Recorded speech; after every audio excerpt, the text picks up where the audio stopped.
5-ci дебеші программасы арбаңыздар. Бүгін біз білім беруінің тегерегіндегі болып отқан сөздердің жайын талқыға салған тұрабыз. Білім беру Қырғызстанда емнеге билігі жанбайды деген теманы қойып алдық. Дегенде мен қонақтармен таныштырылайын, андан кейін кеп учугун баштайбыз. Менин оң жағымдан Алмаз Токтомаметов, Билим беру академиясынын президенти, Алмаз Бейшиналиев, педагогика илимдеринин кандидаты, профессор, Доктургүл Кендирбаева, Роза Отунбаеванын Демилгес фондунун директору, мурдакы Билим беру министринин орун басары, Азамат Арапов, Эдвенс академиясынын жетекчиси. Куш келипсиздер, урматтуу коноктор. Коомчулукта бир топ сөздөр айтылды. Билим берүү министри кетти. Анын артында да бир топ сөздөр айтылып атат. Биз жалпы ушу билим деңгээлин кантип бир тепкичке болсо да көтөрө алабыз. Же болсо билим деңгээлин кантип биз оңдой алабыз деген теманын тегерегинде бир ой калчак көрөлү. Балким кандайдыр бир деңгээлде биздин сөзүбүз дагы бийликке, коомчулукка өтүмдүү болуп калышы мүмкүн деген максатты койдук. Мен дегенде Алмаз мырза сизден сурайынча, жалаң эле Алмаз экен. Билим берүүнүн бүгүнкү абалы эмне үчүн ушунчалык төмөнгө түшүп кетти? Бул менин оюм эмес, бул коомчулуктун айткан ою да, балким жогору чыгып аткандыр. Бирок менин түшүнүгүмдө төмөн түшүп баратат деп атат. Билим берүүдө бир топ өзгөрүүлөр болуп атат, жаңылыктар болуп атат, бир жакшы иштерди жасалып атат. Бирок коом өтө тездик менен өнүгүп атат да. Ошон үчүн жана коомдун өнүгүүсүнө билим берүү жетише албай калып атат. Жанагы ошон үчүн мындай бир ылдыйрап баратат дегенге мен деле кошулат элем. Негизи билим берүү коомдун өнүгүүсүнөн алдыга жылыш керек эле да, андан тезирээк өнүгүш керек болчу. Тилекке каршы ошондой болбой калып атат. Эми дүйнөдө өзү билим берүү консервативдүү система.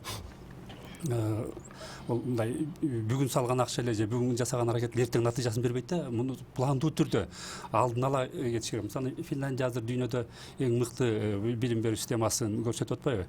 Булар 1970-жылдары киришкен. Ошондон бери система алуу келатып, мына азыркы күндө азыр эң алдыңкы мыкты билим берүү системасы катары өзүн көрсөтө алды. Мындай карап көрсөк, мына Кыргызстанда 6 миллион калк бар деп атабыз, 1 миллион сыртта жүрсө 5 миллион калктын окуучулары эле 1 миллион 268 миң болот атпайбы. Анан эми ага баягы мугалимдерди, студенттерди, баштапкы кесиптик билим берүүнү, орто кесиптик билим берүүнү кошуп отурганда, анан ата-энелер да түздөн мындай азыр мектеп менен байланышта да. Ошонун баарын койсок, дээрлик Кыргызстанда бардык адамдар билим берүүгө түз жана кыйыр түрдө байланышы бар.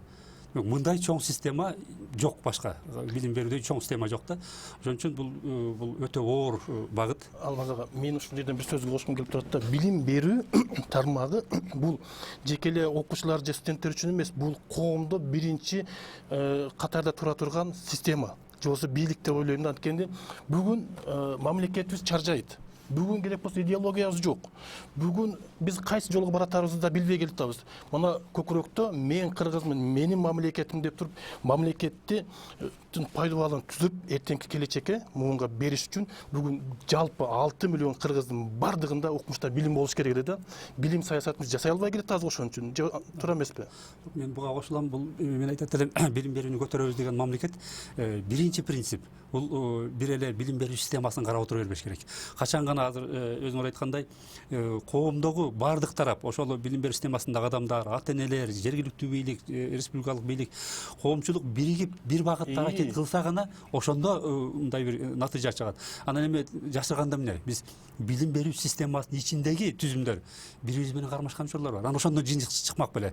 Биз азыр коомго ошол нерсени түшүндүрүшүбүз керек. Качан баарыбыз эми баягы бир идеяны талкуулап атканда ар кандай көз караш болот, талаш болот. Биз Финляндияга барганда дагы ошону көрсөтүштү да. Бүт баягы өкүлдөр келип отуруп алып, биз баягы идеяны талкуулап атканда талашабыз дейт. Бирок идеяны кабыл алгандан кийин биз баарыбыз баягы мугалимдерде эле, мектеп директорунда эле аракет кылабыз дейт. Ата-энелер айтып атат.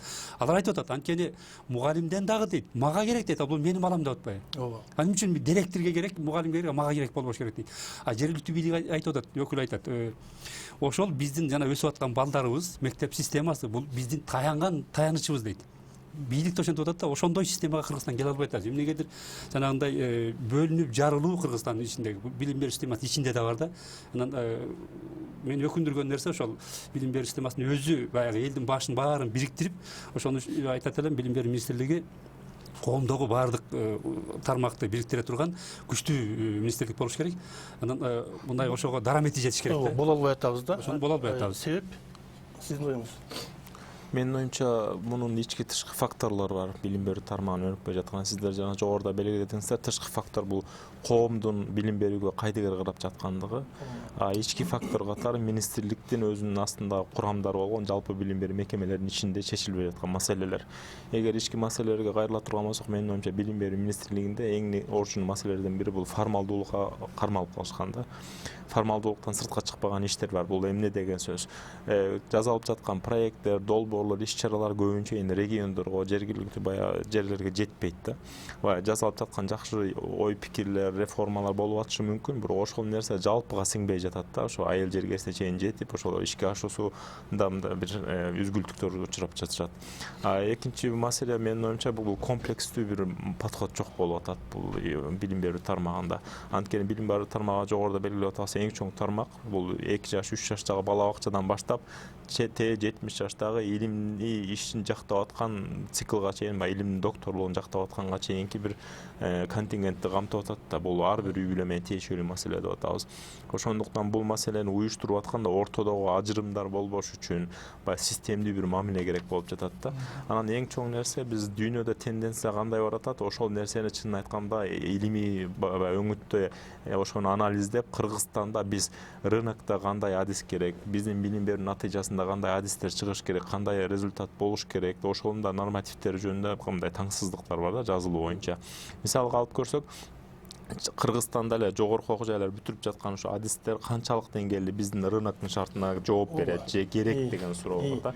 Кандай билим алып атат? Биз бир 5 жылдан кийин, 10 жылдан кийин, 20 жылдан кийин бизге кандай адистиктер керек, алар канча санда керек, алар кандай сапатта керек деген темалар тууралуу мындай ой жүгүртүү аз болуп жатат. Оптималдаштыруу десе эле биз баягы лицензияны берүү, лицензияны алып салуу жөнүндө сөз кылабыз да, же аккредитация деген маселени киргизебиз. Туура сапатты өлчөп алуу бир жагы болуш керек, бирок мамлекеттин экономикалык өсүшүнө, экономикалык приоритеттерине жараша билим берүү министрлиги дагы ошого жараша өзгөрүп, өзүн да жаңылап туруш керек эле да, консервативдүүлүктөн чыгыпчы. Мисалга алып көрсөңүз, азыр дүйнөдө трендтер бачым өзгөрүп атат, агай жогоруда белгиледи. Ошону биз кармап кала албай атабыз, ошондуктан артта калганыбызда ажырым аябай ачылып баратат да. Эмнеге артта калып атабыз? Биз ошону биринчиден мынтип атпайбызбы? Биз ажырым жакшы анализ жүргүзбөй атабыз, чын айтканда биз бул илим тармагы. Экинчиден билим берүү министрлиги ошо анализге жараша саясат жүргүзө албай атабыз, коомчулукка ошону түшүндүрүү багытында. Эң эле жөнөкөй нерсе, бүгүн Кыргызстанда керектүү деп эсептелген 425 кесип бекитилиптир. Бирок 425 кесип биздин кесипчилик окуу жайларда кандай деңгээлде жана кайсыл багыттар окутулуп жатат деген суроо бар да. Эң эле жөнөкөй, мисалы компьютерный инженерия боюнча бүгүн биз 4 жыл окутуп атабыз. Бүгүнкү күнү 1 жылдан, 1,5 жылдан ашык окутуу бул инженерия тармагында бул такалып калуу дегенди билдирет да. Дүйнөдө бүгүнкү күнү 10 айда, 6 айда, 1 жылда бүгүн кесип берип атышат. Анан биз баягы консервативдик эмени сактап калып эле ал компьютерщик философияда окуш керек, ал компьютерщик тарыхты да билсин, бирок муну мектепте чечип баягы базовый нерсени. Бирок кесипчиликке келгенде, кесипке багыт жаза алсак, биз конкуренцияга жооп бере албай калып атабыз да. Туура. Ушул багыттарга биз көңүл бурушубуз керек. Азыр келебиз кайра. Сиздин оюңуз, өнбөй атканыбыз, өспөй атканыбыз, аябай гүлдөп кеткенибиз. Негизинен билим берүү системасы бул өтө оор тарыхый мурас өзүнө алып калды. Советтик билим берүү системасы толугу менен урагандан кийин билим берүү системасын өнүктүрүү институттарынын баары борбордон башкарылып турчу, борбордон каржылануучу, борбордон саясаткелчи, борбордон китеп келчи, борбордон кадр бүтүндөй чырмашкан эле. Биз өзүбүздүн өз алдынча көз карандысыз ошо дүйнөлүк билим берүү рыногуна айкалашкан системаны түзө алган жокпуз. Экинчиден биздин элибиз толугу менен керектөөчү болду. Сиздер билесиздер, Союз учурунда баш ооручу эмес. Мектеп бекер, бала бакча бекер, жумуш орун бекер. Окуу жайын бүткөндөн кийин толугу менен кай жерге барсаң сага жумуш бар эле. Үчүнчүдөн бул билимдүүлүккө өзгөчө басым коюп, чындыгында билимдүү адамдар аркылуу өлкөнү башкарууга умтулчу. Анткени алардын өтө чоң саясий дүйнөлүк аренада конкуренттеринен ашып кетүү деген билесиздер 5 жылдыкта мыкты пландар коюлган. Ошондо билим берүү системасына мыктылар тапшырган. Эң мыкты мугалим бекер мектепке барып окуп, өтө чоң социалдык гарантияларды алган. Анан ал жерде кадрлардын резерви ыраттуулук менен өнүкчү. Мына бүгүнкү күндө карап турсаңар, балдар айтат, эң мыкты оку деп айтасыз, эң мыкты билим ал. А мен кайда барам? Мен ошону окуп алып Кыргызстанда орун жок. Бүгүнкү күндө мыкты инсандык мамлекеттик башкарууга жетүү жолу жок такыр. Кимдер келип атат, бийлик аны көрүп атасыздар. Керек болсо сүйлөй албайт, жөн гана диплом алуу деген нерселер бар. Анан үчүнчү дагы бир өтө белгилүү кетүүчү нерсе, Кыргызстандагы башкаруу системасы демократиялык, тандоо, шайлоо жолу менен өтөбүз. Экономикалык система базар же болбосо рынок, тандоо жолу менен өтөбүз. Жападан жалгыз консервативдик эч кандай тандоосу жок. Бир гана жогору жактын айтканын аткарууга даяр калып калган система бул билим берүү системасы. Мектеп директору жакшы мугалимди тандай албайт, жакшы китептерди тандай албайт, бүгүнкү күндө жакшы программаны да тандай албайт, өзүнүн шартына ылайыкташа албайт. Эмне дегенде мунун баардыгы мыйзам чегинде чиеленип калган. Ошол жерде өтө катуу нормативдик мындай чектөөлөр толтура. Анан бул жерде акыркы мезгилде туура Кыргызстанда демократиялык каралча деп көптөгөн окуу жайлардын жаңы ачылыштары болду. Кыргыз Америка билим берүү институту, Кыргыз Түрк Манас университети, Алато, жана башка. Бирок тилекке каршы бүгүнкү күндө мугалим болом дегендер эң төмөнкү жетишкендиктерди тандаган же төмөнкү көрсөткүчтүктөрдү тандаган окуучулар кайра мугалим болуп атат. Демек мугалим өзүнөн мыкты окуучуну тарбиялай албайт. Ошол эл аралык деңгээлде окууну бүткөндөрдүн баары Кыргызстанда билим бербейт. Алар кетет. Кыргызстан провайдер катары, өткөрүүчү өлкө катары калат. Андан тышкары бүгүнкү күндө менин практикамда өзүбүздүн ичибиздеги эле мына билим берүү системасын аябай саясатка чырмап алган. Мейли мектеп директорунан баштап кандайдыр бир саясий партиянын добросун алсаң, же болбосо колдоосун алсаң, сен жакшы директор болосуң, жашайсың. Саясий квота менен сен министр болосуң деп.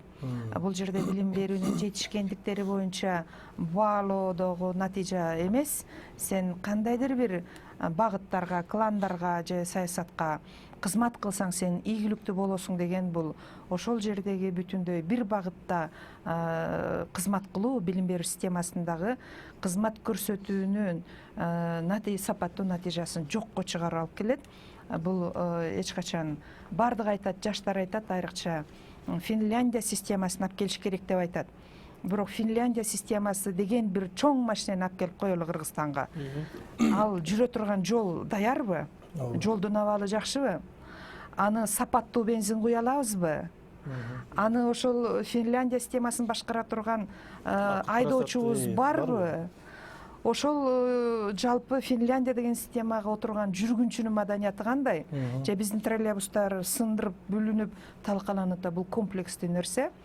Азыркы келген министр сөзсүз түрдө сыйкырчы болсо да оңдой албайт, анткени бул комплекстүү маселе. Система. Ошол жогорку кеңеш өзү тоскоол болот бул жерде.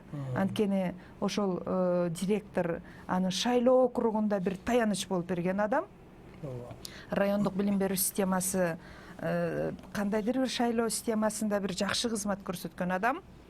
Анан бардыгы вертикал коюлат дагы, эгерде кокустан мындай адистик, эмне үчүн адистик катмар келбей, мамлекеттик кызмат көрсөтүүгө ишенимин жоготуп, бардыгы бүгүнкү күндө өз алдынча кетет. Эгерде ошол кызматты райондон алып салам десең, 10 депутат чыгат, алба дейт. Эгерде депутаттын кампаниясы өтпөй калса, менин өзүмдүн практикамда бар, мына тендерлер өтөт, ошол жерде сөзсүз аркасында чечим кабыл алуучу адамдын кулагыктары, колдору, көрүнбөгөн колдору көрүнүп турат. Мына ошондуктан бул жерде толугу менен ата эне болсо билим берүүнү диплом менен жана аттестат менен гана алды балам билимдүү дейт, бирок анын турмуштук кырдаалдан чыгуу көндүмдөрүн калыптандыруу боюнча ата эненин түшүнүгү да жок, анткени ата энелер менен иштөө багыт да жок. доктор эже, ушул жерден мен мынау чет өлкөдө окуп келген балдардан сурагым келип турат да, эже укмушта бир чоң проблеманы айтты. Саясий жагындагы айтты, билим тармагындагы эмнеге баткакка батып калганыңызды айтты да. Сиздин көз карашыңыз кандай? Чет өлкөдө да ушинтип бизге окшоп саясат ушундай жүрөбү? Жок, биз бул жерде мен ушул нерсени байкадым да. Азыр сиз айткандай баардык нерселер айтылды. Бирок биздин анализ боюнча карап көрсөк, азыр чындыгында балага үй бүлөдө ата эне багыт бере албай атат, мектепте мугалим багыт бере албай атат, мамлекет багыт бере албай атат. Мына биз бүт областтарга, райондорго, мектептерге барабыз да, сурамжылоо жүргүзөбүз. Биздин 18 жашындагы, мына 11 класс бүтүп аткан балабыз 70-80% каяка барып эмне окушун билишпейт. Ошол эле учурда мен бир немистин 6 класстан баласын сурасам айтып берет. Алмазбай экен, мен мектепти бүтсөм дейт, Лондонго барып, London School of Economics'ти бүтүп, бизнести окуйм, анан келип мындай кылып четко айтып берет. Анын максаттары бар. Биздин окуйм деген балдар сурасаң, дагы эле юрфак, анан экономфак, дагы эле международный отношения ошолор да. Бул ошо май чыккан жерден да. Анан бул жерде эмени байкаса болот да, бала эртеңки күндө ойлоно албай атат. Биз азыр глобализация, азыр баардык нерсе информациялык технологиянын негизинде болуп атат. Биз мындан 10 жыл, 15 жылдан кийинки кадамды ойлонушубуз керек. Мына азыр Европа ошол өнүккөн өлкөлөр карасак, бизден 10 жыл, 15, 50 жыл, 100 жыл алда барат да. Бүт баардык нерсе автоматташтырылып атат. Биз ошол баягы Алмаз мырза айтып кеткендей, эмени трендти жакшы анализдеп билет атат. Ошону эгерде туура анализдеп туруп, туура багыт берсек, анда балдарга биз азыр ошону байкадык. Багыт керек. Анализди ким берет өзү? Ким анализ жасайт өзү? Бизде анализ жасай турган билимдүү адамдар барбы? Ошол проблема ошондо болуп атат да. Кыргыз билим академиясынын жана жаңылоонун алкагында биз жаңы бөлүм түздүк да. Бул илим, аналитика жана билим берүү саясаты деген. Азыр эми жаңы түзүп атабыз. Эгер министрлик ошол штат структуралар бекиди, бирок жана штаттык бирдиктер бекибей атат да, ошол бекисе алат элек. Мен ушуга адис таба албай атам. Биз ар кимге барып, жана Бакыт Абдуллаев деген жигит аналитика кылып жүрөт. Ага барып атам. Келип иштеп бергиле десе, ошол анын милдети эмне? Биринчиден Кыргызстанда билим берүүнүн абалы кандай болуп атат? Мисалы үчүн жана пизадан 2 жолу өттүк, 2 жолу артында калдык. Аналитика жок. Отчет турат, отчетто аналитика жок. Жалпы отчет экен да. Анан кошуналар кантип атат? Жана Казакстан жакшы кетип атат. Анан деги дүйнөлүк тенденция кайта кетип атат. Жанагы Алмаз айткан тренд кандай болуп атат? Ошону аналитика кылып бериш керек да. Биз ошого киштеп албай атат. Азыр телевидениеден мүмкүнчүлүк пайдаланып айтып кетет элек. Кимде ошондой мүмкүнчүлүк болсо, келсе биз айлык маселесинен да жардам берет элек. Башка жолдорун табат элек. Баягы такыр эле бир айлык менен отуруп калбайт эле да. Жок, айлыгы эле аз дейм анын. Айлыкты башка жолдорун тапса болот айлыкты эми. Эми ошо 28 жыл эгемендикти алып, ошого чейин деле ушундай акылдуу балдар өспөп туруп, анда мурдагы союздун мезгилиндеги эле профессор, докторлор жок бекен, Балдар бар, акылдуу балдар бар. Бирок алар аңып кетип атат. Алар кетип калып атат да башка жака. сунуш бере албай атабыз. Анын билими менен көндүмүнө дал келген кызматтарды сунуштай албай атабыз. Биз форум мекендештерди уюштурдук 4 жолу. Ошол жерде Кыргызстандын эң кубаттуу чет өлкөдөн өнүгүп билим алып, өлкөлөр күчтүү өнүккөн, ошолорду Кыргызстанга алып келип иштетели, алардын чөнтөк кубатын гана карабастан акыл кубатын пайдаланалы деп өткөрдүк. Дүйнөлүк ошолор менен иликтөө жүргүздүк. Кыргызстанда кайсы убакта келсең болот, Кыргызстан өнүгүшүнө салым кош деп. Ишенесиздерби? Көпчүлүгү биринчи ирет айтты, коррупция деди. Анткени ал балдардын акыл гана мүмкүнчүлүгү бар, тааныш мүмкүнчүлүгү жок экен. Эч кандай. Экинчи, нормативдик барьерлер деген бар толугу менен. Эгерде ошол бала мамлекеттик кызмат жөнүндө мыйзам чегинде мамлекеттик кызматты иштей албаса, завуч болбосо, директор болбосо мамлекеттик кызматка келе албайт деген чектөөлөр бар. Биз көрдүңүзбү ушундай? Үчүнчүдөн, ал бала чет өлкөдө Гарвардты же болбосо Лондон бизнес школун Германияда бүттү. Ал санариптик технологиялар боюнча эң жогорку билимге ээ, даражага ээ. Бүгүнкү күндө ал ошонун деңгээлине жараша каржылоо төлөп бере алабызбы? Жок. Мына биздин бир окуучум бар эле, Берклей университетинде физикалык химия боюнча профессор, доктор, нанотехнология боюнча ошол окумушту. Анан суутектен күйүүчү май жасоонун үстүнөн иштеп атам дейт. Келип Кыргызстанга иштеп көтөрбөйсүңбү десем, ал технология боюнча илимий академияда Россияда да жок дейт. Бүгүнкү күндө бөлүнгөн каражат аларды илим. Анан биз мектептен, вуздан чыкканда өткөн кылымдын адистерин даярдап берип атабыз да, бүгүнкү же келечек эмес. өткөн кылымдагы чыгып эле ал жумушсуздуктун катарына толот. Мына азыркы учурда 300 дүйнө боюнча 300 миллион адам жумушсуз калат дейт. Санариптик технология башкарыла. Кыргызстан каяка барат? Же эң жогорку билимге ээ болгон, же эң төмөнкү билимге ээ болгон гана жумуштар сунушталат дейт. Биз кайдабыз?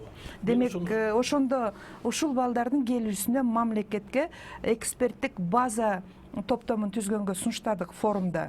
Дүйнөлүк жанагыраки мейли АБРдан келип өзүнүн кыргыз менталитетин, кыргыз мыйзамын, кыргыз тилин, кыргыз тарыхын билбеген эксперттер келип Кыргызстанга кандай жашоону үйрөтүп атат. Эмне үчүн кыргыз балдарды алып келе албайбыз? Ал жерге дагы кире албайт булар. Мына ошол мыйзамды айжа айтып атат да, бул анда чет өлкөгө барып окуп келгендин кажеттиги жоктой болуп калып атат да, туурабы? Азыр ошондой болуп атат. Азыр ошондой болду. Мына мен ошол 2000-жылы Кыргызстан менен Турция өлкөсүнүн ортосунда баягы келишим боюнча ошол стипендия менен барып Турцияда окуганбыз. Бул келишим боюнча ошол эмелерди жанагы бизге МОМО факультеттерде кадр даярдап окутуп бергиле деп Кыргызстан сунуштаган да. Ошолордун арасынан мен мисалы үчүн Турцияда юрфакты окудум. Ал жакта окуп бүткөндөн кийин мен ал жакта иштей алган жокмун. Эмне үчүн сен дейт Турцияда юрист болуп иштеш үчүн дейт сен Турциянын гражданины болуп иштешиң керек дейт. Анан мен Кыргызстанга келдим. Кыргызстанда иштейин десем дейт, сен дейт Турцияда окуп келдиң дейт. А мени мамлекет катары сен жөнөттүң го. 5 жыл мен стипендия төлөп окуттуң. Анда бул баягы эмне үчүн биздин 5 жылыбыз текке кетти? Мына мамлекет өзүнүн жасап аткан нерсесинин эмесинде эмес да. Таң каласың бул нерсеге. Сиз деле чет өлкөлөрдө бир топ жерлерде окупсуз иштедиңиз да. Андан келип кайра Кыргызстанга да келдиңиз. Сиз да ушундай жагдайга түшүп калдыңызбы? Меники билим берүү тармагы болгон үчүн баягы билим берүү бул глобалдуу баягы талап да. Бардык жерде иштеп кетүүгө мүмкүнчүлүк бар. Мен бүгүнкү күнү сыртта дагы бул жакта да өзүмдүн илим иштеримди жүргүзүп атам, сабактарымды берип атам. Ал эми тоскоолдук жок ал жакта. Бирок Мамлекеттик кызматка келгиңиз келеби сиз? мамлекеттик кызматта иштедим. Ооба, аппаратта билим берүү бөлүмүн жетектедим. Эми ал адамдык Айлык аз бекен? адамдык факторлор болуп калды. Адамдык тоскоолдуктар дейли. Ушул жерде керим кошумча айтып кетким келип атат да, билим берүүнү кыйратып аткан, эң кендирди кесип аткан нерсе бул коомдогу коррупция. Мисалы үчүн Сингапур эмнеси менен мактанат, Түштүк Корея эмнеси менен мактанат. Аларда коррупциянын деңгээли өтө төмөн. Бала бакчадан эле эгер коомдо ал жакшы бир деңгээлге жеткиси келсе, билим берүү гана аркылуу жетерин билет ал.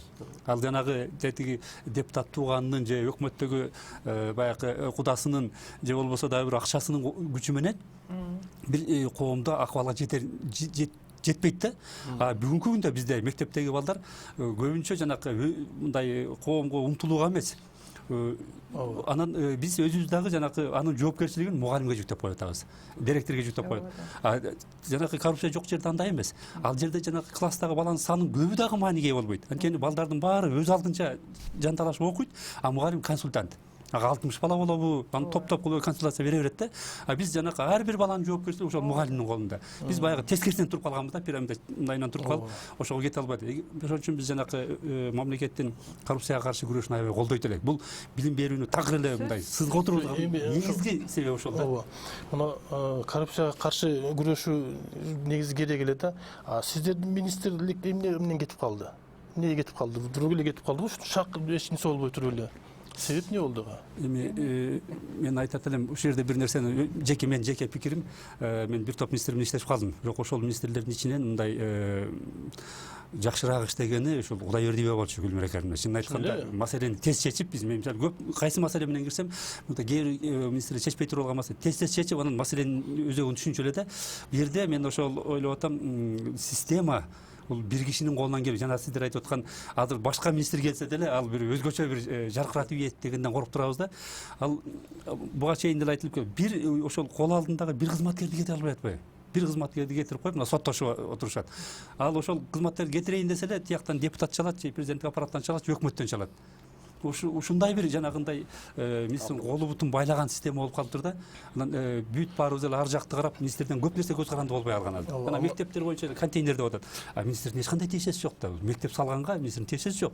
Ал жөн эле баягы жүгүрүшү мүмкүн, салып бергиле деп. Ар жака айтышы мүмкүн, бирок ал архитектура салат да. Тендер боюнчачы? Тендер боюнча, мектеп боюнча тендерби? мектеп боюнча тендер эми муну мен азыр аягына чейин айта албайм. Бу жерде маселелер жанакы интернеттеги маалыматтар боюнча билем. Ал жерде маселе бар окшойт. Сиз айткан боюнча министрдин эч кандай баарын колу тутушалы болсо, анан жанагындай тендерге китеп чыгарып келгенде деле бир тубакчыларга тиешеси бар деп жазып айтып атышпайбы? Ушундай тиешеси болушу мүмкүнбү? Мен жана айтып атканым кадр маселесинде ыйгарымдуулуктар абдан эле аз. Анан жанагы мектеп салган жагында министрликте эч кандай ыйгарым жок. Муну сиз билесиз го? Буга чейин деле келген палатадагы мектептер деп, себеби 2012 жылы МЧС, ООН, ЮНИСЕФ менен Кыргызстанда 3000 билим берүү объектисинин коопсуздугу боюнча иликтөө жасаган. Ошонун ичинде 400-гө жакын аварийный атайын расмий чечим чыгарылган мектеп бар. Бүгүнкү күндө 200-гө жакын. Жылда ошол селден, өрттөнүп ар кандай шартта бир жылдар 15 палатада окуган мектеп болду 2014 жылы. Мындай болот, мыйзам боюнча бул жергиликтүү өзүн өзү башкаруу органдары имарат менен камсыз кылыш керек. Курулуш иштери боюнча мамлекеттик курулуш агенттиги бар, Госстрой.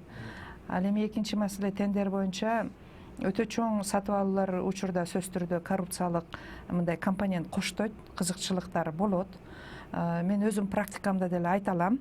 Мен өзүм деле ушундай тендердик комиссиялардын жетекчиси болгом. Көп сунуштар болот. Мен мисалы үчүн замминистр катары алган айлыгым кенедей эле. Коррупциянын булагы ошо тендерде жатат окшойт. Сөзсүз. Ал боюнча көп мына жергиликтүү деңгээлден жогорку деңгээлге чейин далай иликтөө жүргүзүп чечим кабыл алганбыз. Мисалы үчүн мектептеги балдардын тамак ашын уюштурууда, мисалы үчүн мен иштеген жерде айрым жетекчилер менин картошкамды аласың деп давит этип кеткен мезгилдерди көргөнбүз. Мисалы үчүн Каракөл шаарында председатель комиссия ошол кор кеңеште иштеп отуруп, бир ушундай демилгелүү депутаттар менен туташ анализ кылганда сатып алууларды көргөнбүз. Эгерде көчөдө мына октябрь айында картошканын баасын 15 сомдон алып, базарда 6 сомдон турат, Союздикин 17 сомдон алат, базарда 7 сомдон турат. Бул мамлекетти карабайсыңар деп. Ошондон баштап эчен жетекчилер кеткен, караганбыз райондук, шаардык деңгээлде. Республикалык деңгээлде мен өзүм деле тендердин жетекчиси болгом. Бирок мен которулуп келгендиктен менин үйүм жок. Политех университетинин жатаканасында жашайт элем, замминистр катары. Анткени мен өтө таң калам. Айлыгы деген чиновниктердики аз эле. Мен ошончо жыл иштеп, мамлекеттик атайын категорияларым бар эле. Мамлекеттик кызматтын мындай кеңешчиси катары үстүнө кошкондо 2012 жылы мисалы үчүн ошончо стаж менен 16 миң, андан кийин колго 14 миң алсаң, кийин көтөрүлгөндөн 26 миң. Тендерден сиз деле жедиңиз да? Жесем мен жатаканада жашабайт элем. Сунуш келди. Сиз деген эми ал кишилерди айтпай эле коеюн. Өтө таасирдүү. Айтат, ар бир китептен 5 сомдон жасайбыз, сиз квартира деп. Мен айттым, мен сизден. Сизден экен квартира ала алмак экенсиз. Жок, эми билбейм. Эгерде мен төмөнкү жактан ошондой иштеп келбесем, анда коркпой эле алмакмын. Анан 3 жыл жатаканада кыйналбай эле, Анан мынтип айтчумун. Корком, сезгенде. Биздин үй бүлөдөгү биринчи биздин тайталарыбыз кулак болуп кесилип кеткен. Анан биздин бир туугандардын баары чоң жакшы кызматтарды иштеген. Ошол учурда энем, ата-энем үчүн башкы байлык бул билим. Борбордук вуздарды окуп, мисалы үчүн Сельпонун башкармасы, колхоздун, миллионер колхоздун башкармасы болгон. Энем айтчу, эч качан эң коркунучтуу бул ашык байлык. Анан мен таң калчумун, эмне үчүн үйүндө килем жок. Сельпонун председателе. Мен таң калып атам сизге, ошо замминистр болгон үчүн сиз майлуу жерде отуруп алып жеп атасыз. Мына агайлар билет, келди көп эле. Сунуш, анан мен айтчумун, прокуратурадан чакыргыла, ГКНБдан чакыргыла, МВДдан чакыргыла, журналисттерди чакыргыла, мындай камера койгула. Мамлекеттик кызмат көрсөтүүдө мамлекеттин кызыкчылыгы биринчи болуш керек. Менсиз мени бага турган күйөөм бар. Сизден мен бир тыйын алгым да келбейт, бир тыйын бергим да келбейт. Балким көз карандысыз позициям үчүн балким кызматтан кеттим, мен деди. Коррупция деген бул аябай көйгөй деп атпайлы, бул баткакка батып калдык да, коррупция деген баткакка. Анан ушудан мен билим берүү министрлигин беле кантип чыгара алабыз? Мына эки жаш жигит чет өлкөдө окуп келипсиздер, көрдүңүздөр, бул Кыргызстан башка жактарды көрдүңүздөр да.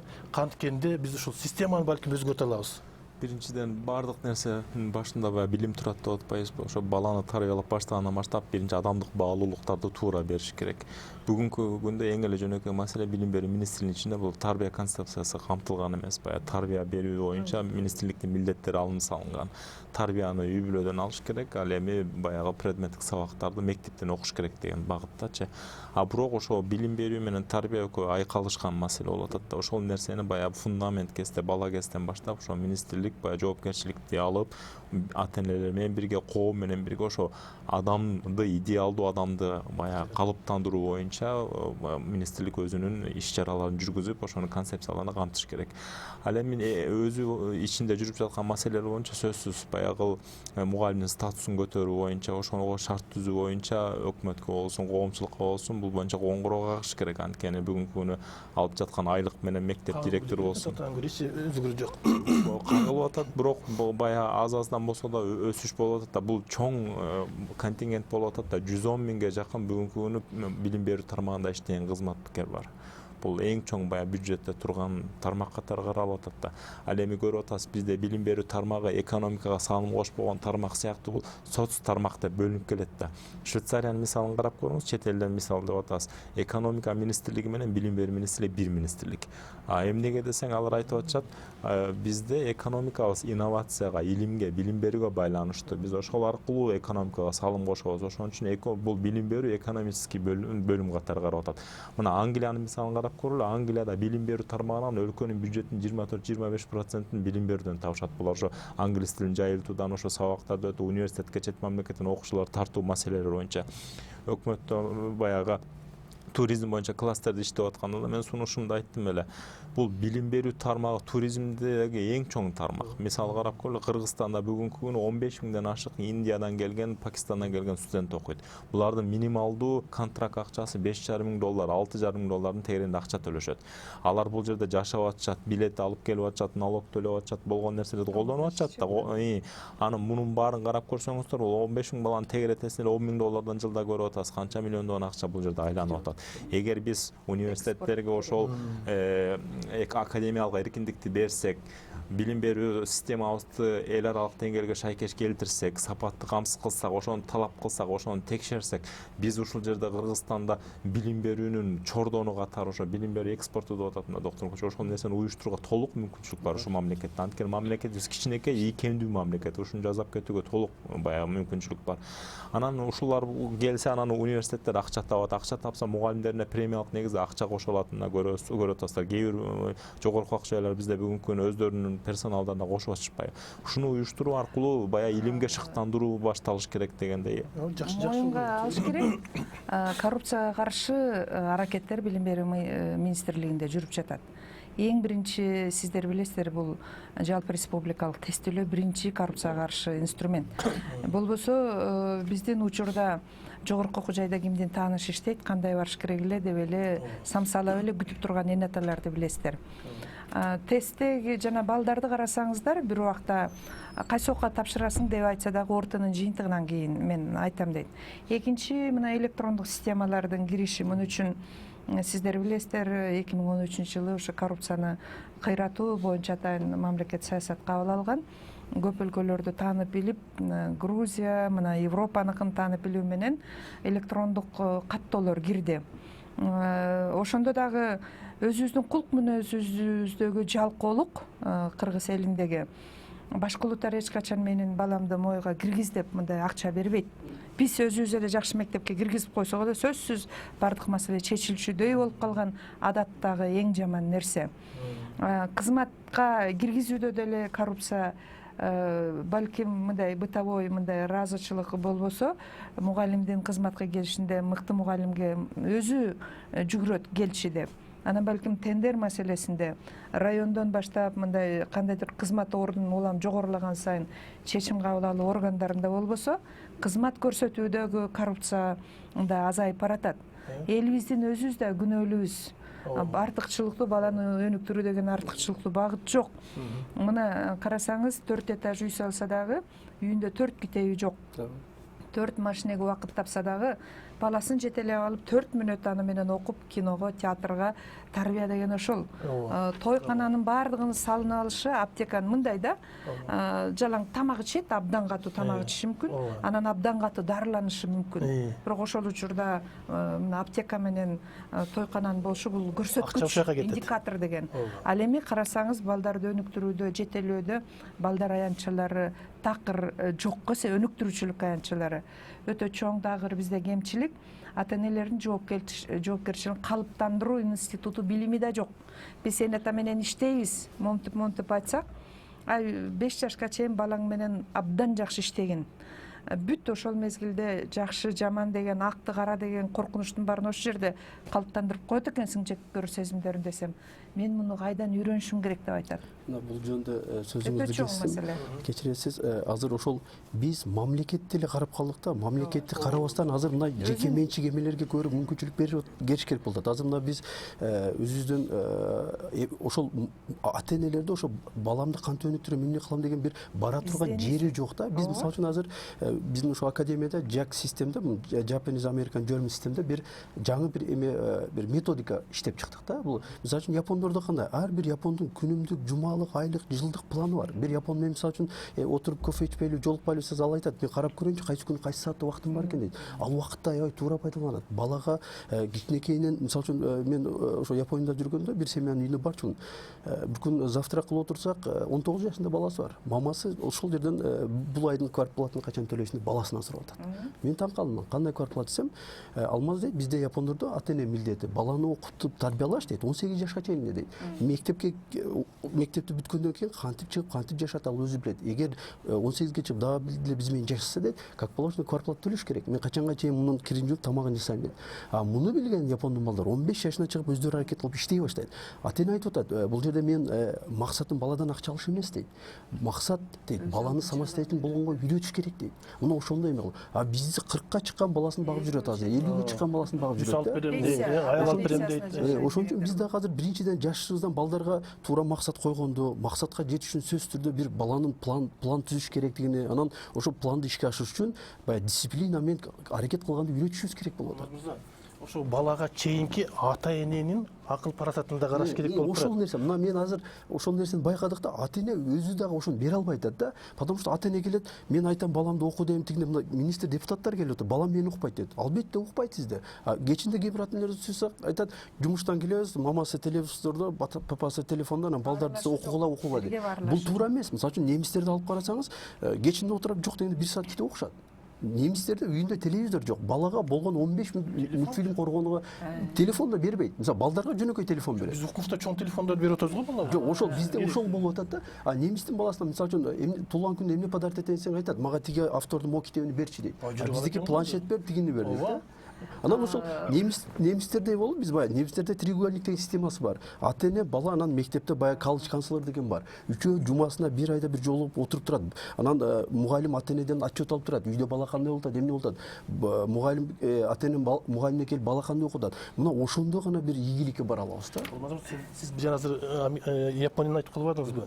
Эми Япония, Корея дегендер булар өздөрүнүн каада салтын, үрп адатын, улуттук ар бир баалуулугун көкүрөгүндө бекем тутуп туруп, баласын ошону берип туруп, анан кийин өстүрөт. Ошол баласы мен японмун деп туруп, Японго, Кореяге окумуштай кызмат кылат, туурабы? Бүгүн биздин кыргыз бала ушундай кыла алабы? Кыргызга биз муну кылсак болот экен. Себеби мен көрдүм, азыр 2 жылдан бери биз Америкага 72, Европага 50 баланы жибердик. Бул кеткен балдар Оштон, Жалал Абадтан, Нарындан, Таластан айылдын балдары келишти. Биз ар бир мектепке барып түшүндүрүү иштерин жүргүздүк.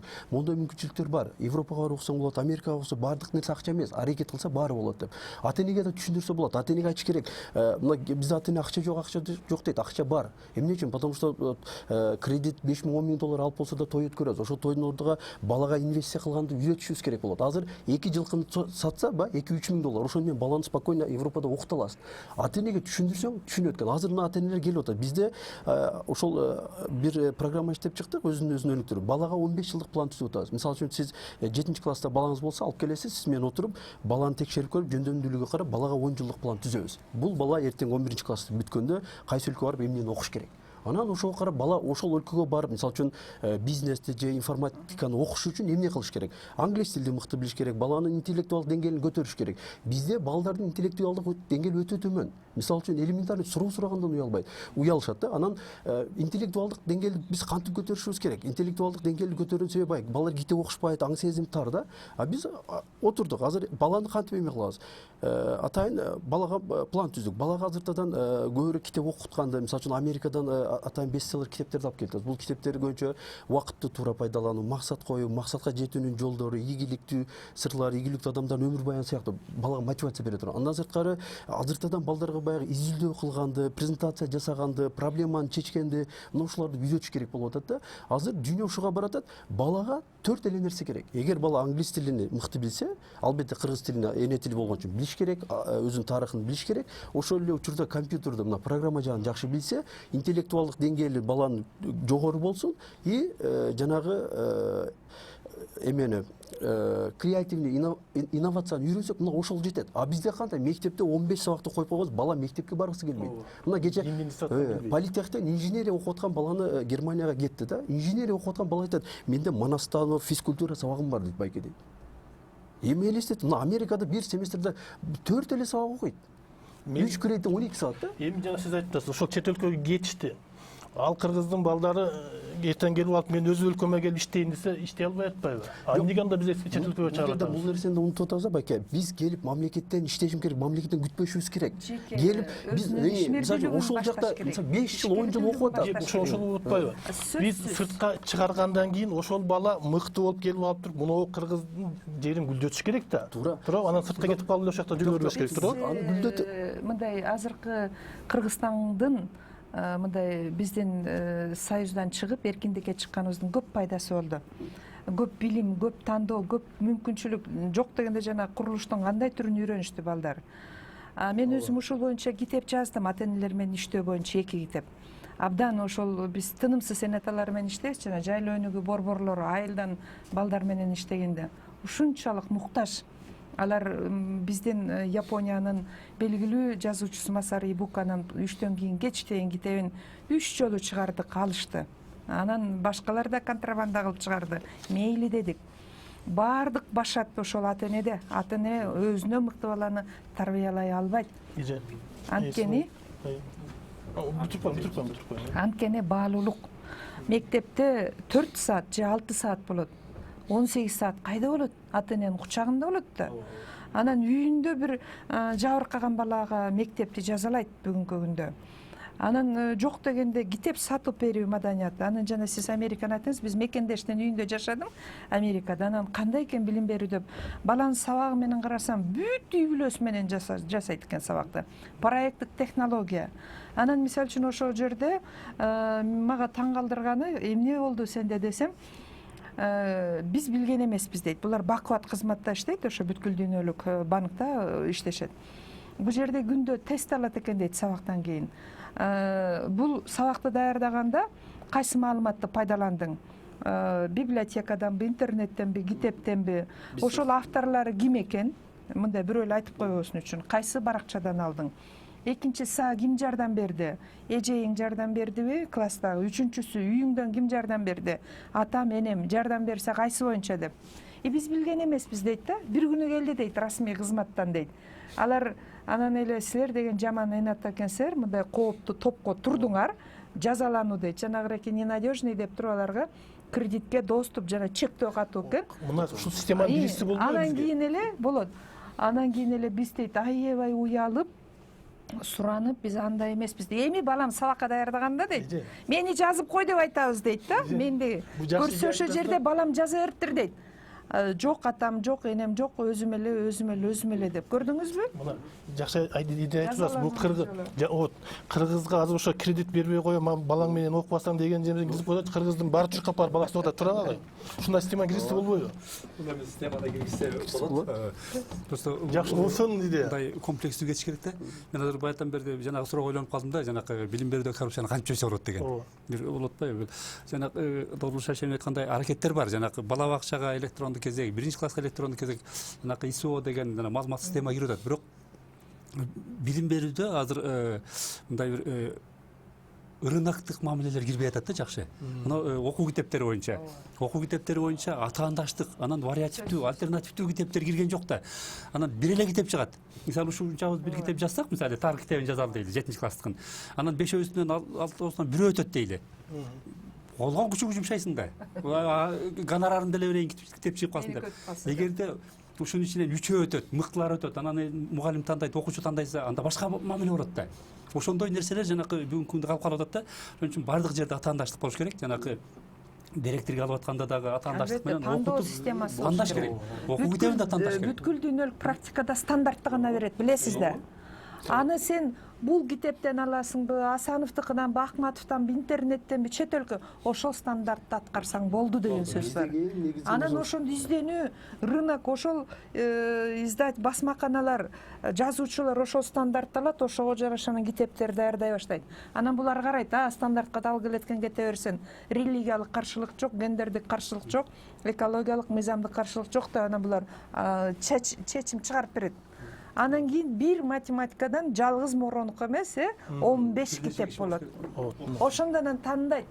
Бул китепти бекер берүүнү биз өзүбүз популисттик кылып гана мойнубузга илип алдык. Анан өзүбүз да көр казып койдук. Союз учурунда эң ири экономикалык держава Союз учурунда китеп сатып алчу, билесиздерби? Сатып алчубуз биз. Момундай китептерди мектеп мындай. Китеп ар бир мектептин астында китеп магазини деген бар болчу.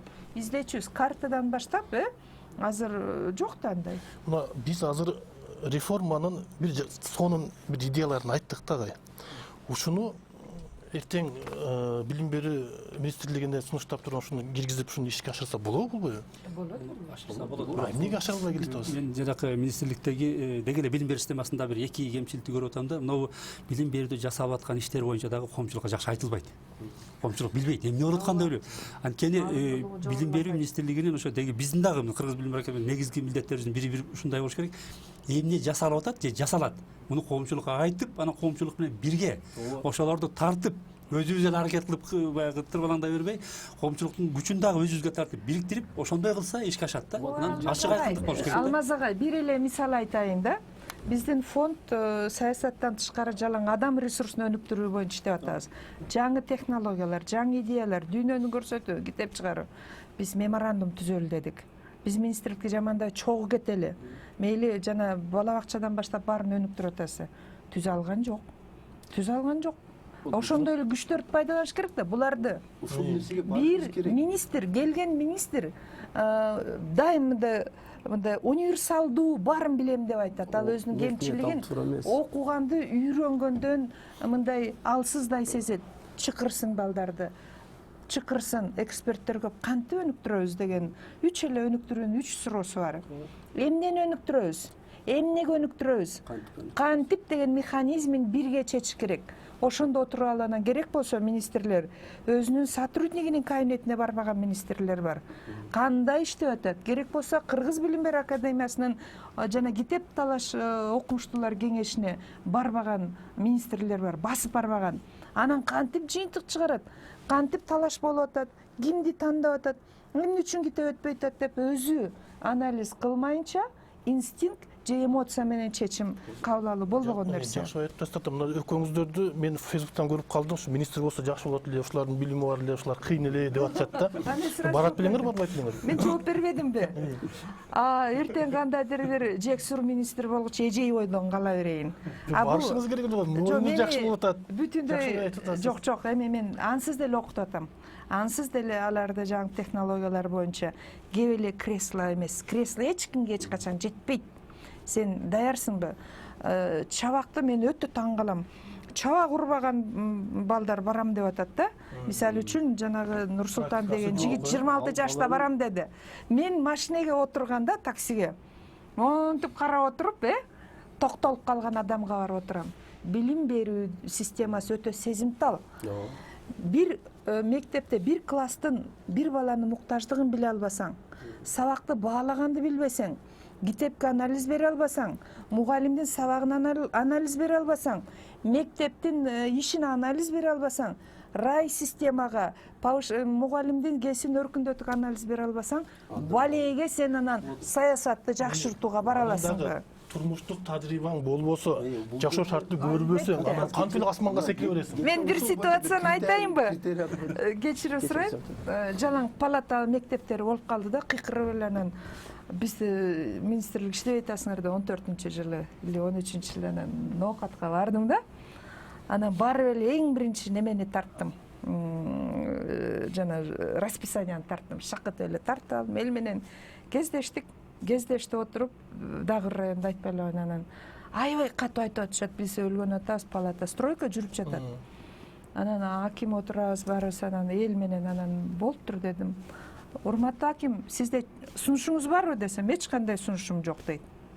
Айыл өкмөт, сизде сунушуңуз барбы башка жерге мектепте окутканга дедик. Эчтеке жок, тест салгыла. Эми салып атат. Строй деген эрежеси бар, фундамент жатыш керек, барып бүтө албайсың. Менде бир сунуш бар. Сиз кабинетиңизди бербейсизби айыл өкмөтүнүн? Бере албайбыз деди. Мечитиңер килейп бош турат. Бересиңерби? Бере албайсыңар дедим. Вариант барбы? Жок, мектепти жабабыз деди. Болуптур дедим. Чатырларды кыдырдык дагы, анан директорго айттым. Кайсы сабак болуп атат? Математика 4-класс. Карадым да. Сенде азыр 4-класста тескерисинче орус тили, баланча мугалим болуш керек. Сиздин фамилияңыз ким дедим да? Кимди алдап атасыз дедим. Кимди алдап атасыз? Болуптур дедим. Вариант жок болсо, канча мектеп бар территорияңарда? Баланча. Биз толугу менен билим берүү системасы токтобойт билим берүү. Каалаган энаталар республикалык интернатка уруксат бергиле, каалабагандар айыл өкмөтү соседний мектептерден тактайбыз дедим. Бүтүндөй баарын тактайлы, ошо которолуу балдарды. Бизчи дейт мугалимдер, силер эмгек акы албаган досрочный отпускка кетесиңер. Ошол акчага бияка биз неме кылабыз? Үй тапкыла десек, мугалимдер айтпады. Жок, бизди тургула деген, кыйкыргыла деген, мен иштейм, менин үйүм деле жарылган, мен ошол үйдө жашап атам деп атат. Анан мен айттым, мамлекетке неге катуу басым көрсөтүп атасыңар анда? Курулуш жүрүп жатат. Силер кыйкыргандан эчтеге. Башкача айтканда, эгер сен адис болбосоң, расписанияны баалай албасаң, анда сен айта албайт элең да. Анан мен ошол жаштар абдан керек. Бирок билим берүү системадагы тажрыйбаны талап кылат, хирург сыяктуу. Кандидатты тандашына атайын критерияларды коюп коюшубуз керек да. Например, даже ошол эмени кандидатты көз карандысыз бир комиссия тандаганга дагы мүмкүнчүлүк түзсө болот. Андан кийин ошо кандидатка мисалы үчүн критериялар коюп койсо болот. Например, жок дегенде доктор наук деген бир даражасы болуш керек. Билим берүү тармагынан келген адам болуш керек. 5 жылдык тажрыйбасы бол. Ошоларды эле коюп койсок, берки керексиз адамдар акырын эле чыгып калат. Анан 2-3 адам калгандан кийин ошолорду дебатка чакыралы. Чакырып, программасын угалы, командасын угалы. Бул баягы сиз айткандай эшмат ташматып келгенде өзгөрбөйт. Командасын көрөлү. Эң мыкты адам алып келгенде эле өзгөрбөйт. Командасын танысын. Мен командамда ушул балдар бар. Бул Могул өлкөдөн, Америкадан окуп келди. Бунусу Германиядан келди, бунусу Япониядан келди. Биз ушул команда менен Могул программаны мынча жылда ишке ашырабыз деп дебатта көрсөтсө, эл уксак, анан ошондо тантал болсо, жаш мугалим мектепке келгенде биз жогорку классты бербейбиз. Аны тоотпой коет. Жогорку класстын балдары, элестетсеңиз. Мени кыргыз жумуштан кеткен Кыргыз билим берүү академиясынын президентинин орун басары болду деди. Мен айттым, мен бара албайм дедим. Эмнеге? Алар илимий даражасы менен иштеген кишилер. Алар кабыл албай коет. Да, мен системаны жакшы билем, мен аткаруучу. Азыр илимий даражаны жөн эле ала албатышпайбы? Бирок жанагы мисал айтсаңыз, жогорку класска практиканттарды да бере албайбыз да. Тотпой коет. Азыр мына министр жөнүндө айтып атпайбызбы? Министрге команда менен келиш керек деп атасыңар. Министр команда менен келе албайт да. Бир эле министрди дайындап коет, барып эле ошол отуруп алып эле. Анан сиз айтканда эч кимди бошото албайт, эч кимди ала албайт да, туурабы? Эмгек кодекси бар да. Ошо да. Анда ал министр команда менен келем деп кантип айтылат? Келе албайт, туурабы? Бир киши келет. Ал келип алып жанагы аппаратты бир кызматкерин ала албаса, ал жерде отурган канча жылдан бери отурган кызматкерлер баткакка батып алгандар болсо, ал министрдин өзүн коюш мүмкүн. Иреттөөгө да мүмкүнчүлүк жок ал жерде. Мисалы азыр кесипчилик, башталгыч кесипчилик окуу жайлар боюнча агенттик министрликтин курамында астында турган менен өзүнчө агенттик катары иштейт. Министрликтеги болгон объемдун ишин 114 киши аппаратта аткарат, билим берүү министрлиги. 90 киши бир гана башталгыч кесипчилик окуу жайларды тейлейт аппаратында. Эми элестетип көрүңүз, бир жерде 100 мектеп бар, бир жерде университет эмелерди мектеп балабакчаны кошкондо 5000 мекеме иштейт. Эми аппараттагы эмени карагыла, айырманы. Экинчиден шаар мектептерин билесиңер, баягы мэрия аркылуу муниципалитет өзү чечет. Айкын саясатын билим берүү министри жооп бербейт. Билим берүү министри ал жердин мазмунуна гана жооп берет, мисалы да. Ушул сыяктуу ичинде министр дагы өзү иреттей албай тургандай бир система түзүлүп 100 киши келсе деле бар экен да, эч нерсе кыла албайт. Буда кетет, биз кала беребиз деп Ошондой айтат. айтам да. бир кошумча айтат элем, мен былтыр ушундай ойго келдим да, жанакы билим берүү системасында акыбалды аябай анализдедим. Ошондо билим берүү министри кандай киши болуш керек деген да. Бул жерде жанакы тажрыйбасы бар деген, эми жашы өтө чоң дегенге айтпайт элем. Менеджер болуп жашыраак болсо боло берет, бирок абройлуу киши болуш керек экен да. Ошол абройлуу киши бул өкмөттө да аброй болуш керек. Ошол президенттик аппаратта дагы сыйлап, тиги жогорку кеңеште дагы бир урмат сый менен караган. Анан экинчиси бул интеллектуал деңгээли жогору, анан жанакы билим берүү системасындагы баардык тармактардын башын бириктире ала турган, ынтымакка чакыра ала турган болуш керек. Кээдеги министрлер келгенде министрликтин өзүндө командаларга бөлүп салып атпайбы? Ичинде жана грант, балакет деген грант деген акча келгенде бөлүнүп кетип атабыз. Ошондой болбой, мындай деңгээли өтө жогору, ошолордун баарын грант менен бөлүнүп аткандарды дагы структуралардын башын бириктире ала турган болуш керек. Анан ал командасы менен келбесе дагы, мисалы үчүн зам министрди алмаштыра албаса дагы, эгерде ошондой тажрыйбалуу, анан абройлуу, ишти жакшы билген киши болсо, ошол иштеп аткан орун басарын деле өзүнө тартып алат. Өзүнө команда кылып алат. Ошол эле министрликтин ичиндеги кишилерди, КАОнун ичиндеги кишилерди, университеттеги кишилерди өзүнө команда катары, идеал аш катары тартып ала алат да. Мына биз Алмаз экөөбүз бирок тарткан учурда деле таанышпыз, бирок мен дайыма мындай бир маселелерди тил табышабыз да. Мен ойлойм бир командадай эле эсептейбиз. Биз бири-бирибизди көргөн эмеспиз мисалы. Ошондой неме менен тартып алса болот да. Сөз сөйлөбөй кызматты бошотпостончу. Бизде саясий этика да жакшы болбой жатат да. Мисалы карап коңуз, мисалы жогорку кеңеште билим берүү министри отчет берип атат же бир суроолорго жооп берип атат дейли. Ал жерде аны экинчи класстын баласын урушуп аткандай урушат. Анан ал киши анан ал киши барып эртең уруш жеген киши барып кайра өзүнүн аппаратын же өзүнүн кол алдындагыларды урушат. Бул элестетип көрсөң, мугалимди ата-эне окуучунун көзүнчө урушкан учурлар кездешип атпайбы? Анан ошол мугалимди окуучу кантип угат, кантип сыйлайт? Ошол сыяктуу эле бул билим берүү жана илим министри деген, сиздер айткандай, бул аброй, баягы ал кишини көргөндө сыйлаш керек да. Ал мугалимдердин мугалими деген сөз да. Ал мугалимдерди окутуп кантип сабак беребиз, кантип эме кылабыз деп саясатын жүргүзүп атат да. Анан аны элдин көзүнчө публично урушуп атсак, анан ал киши айткан сөздү окуучулар укмак беле? Системанын кадыры жөн эле тебеленип калат баягы. Сиз билесиз, могу депутаттардан сурап элем. Министрдин, зам министрдин убактысы 50% эле жогорку кеңеште кетип калат. Керекпи, керек эмеспи, кыйкырып эле туруп алышат. Иш кылсын да, иш кыла албайт. Ошол жерде эле жүрөт. 5 фракциясына барат. Жалдырап жүрөт. Комитет бар. Анан бир маселе каралса ошо мындай болбош керек да. Анын үстүнө аппараты деле жалаң секретарь сыяктуу эле катка жооп эле жазып отурат. Мазмун менен иштегенге багыштардын убактысы да жок. Бүт өкмөткө тиги кайрылуу келет, арыз келет, жалаң ошону жазып эле отурат. Анан байкуш аппараттагылардын деле ашыкча билим берүүнүн мазмунун иштеп чыгууга убактысы таптакыр жок. Анткени 3000ге жакын катка жооп берет билим берүү министрлиги. 3000 кат 114 кишиге бөлгөндө бир киши күндө 30 катка жооп бериш керек. Мунун катасы жок, баягы ишти катка жооп даяр эмес да, мээде ага маалымат алыш керек, ага жооп табыш керек, аны сураш керек, аны башка мекемеге тиешелүү маселе бар дегендейчи. Жогорку кеңеште суралган суроолордун 90% эле бул имарат тууралуу суроолор да. Бул курулбады, бул бүтпөдү. Ошонун баары жанагыдай госстройго суралбайт дагы эле министрликке сурала берет. Баягы системсиздик болот. Демек бүгүн деле жаңы министр келсе деле баягы эле мамайдын көрү болуп саздан чыга албай отурат окшойсуң да, туура? Чоң саясий эрк болсо, тажрыйба болсо, жогору жактан колдоо болсо, коомду ошого тартып ынандыра алса, коллектив колдоп бере алса, өзү жанагы интригаларга кирип коллективди бөлүп салбай, баарын мындайча айтканда кучактап, мындай бир боруна кысып, бир команда катары багыт берсе, анан конкреттүү саясаты, конкреттүү программасы болсо, анан тышка чыкканда дагы мындай теңме-тең сүйлөшө билсе деген маселелер бар да. Быйыл Лондонго дүйнөлүк эмеге катышып келдим, билим берүү форумуна. 95 мамлекет катышты, 55 министри келиптир. Биздин коңшулаш Казакстан, Өзбекстан, Азербайжан, Армения, Украинанын министрлери сүйлөдү ал жерде, баягы өздөрүнүн докладдары болду.